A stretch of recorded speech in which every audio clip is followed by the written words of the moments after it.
ძრავის აწყობისას თავარია რომ დეტალები იყოს სუფთა. გარდა იმისა, რომ სიზუსტე არის აუცილებელი ძრავის აწყობის დროს, სისუფთავე ეს უპირველესია.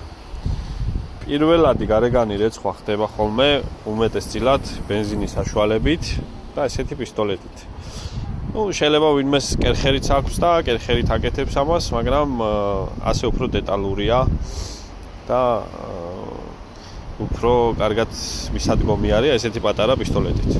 ამის გარდა, უწყინარი ჯაგრისები, რომლითაც იხეხება და იწმინდება ეს ყველაფერი, შეიძლება რკინის ჯაგრისიც გამოვიყენოთ, ოღონდ უნდა იყოს ესეც ძალიან რბილი, იმისათვის რომ არ დაიკაწროს რამე ისეთი დეტალი, სადაც ჰერმეტულობა არის საჭირო გადამის ადგილებში, აი აქ მაგალითად ესეთ ადგილებში საერთოდ არ შეიძლება შევეხოთ რაიმე ჯაგრისით, აი აქ სადაც შლიფო უკაკეტდება და სადაც პეკლატკები დგება. ამის გარდა შეიძლება გამოვიყენოთ ხოლმე აცეტონი, სხვადასხვა სპეციალური ხსნარები.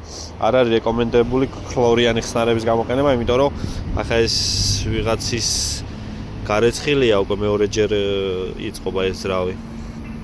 არ ვიცი, შეიმჩნევა თუ არა, გამუქებულია ანუ ეს ადგილი ოდნავ ქლორმა იცის ხოლმე რეაქციაში შესვლა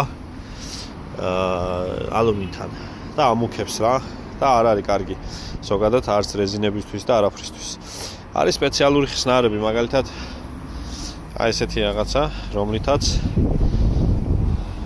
აი ეს მიმწვარი ზეთი, ეს ძალიან ცუდ ზეთზეა ნამუშევარი და ეს მიმწვარი ზეთი და ეს ყველა სიმინძურე და ჭუჭყი მოცილდება და დაემსგავსება ახალს.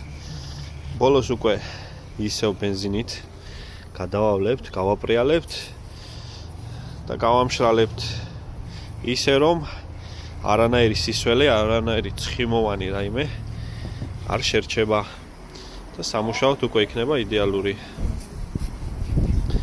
ეგ არის და ეგ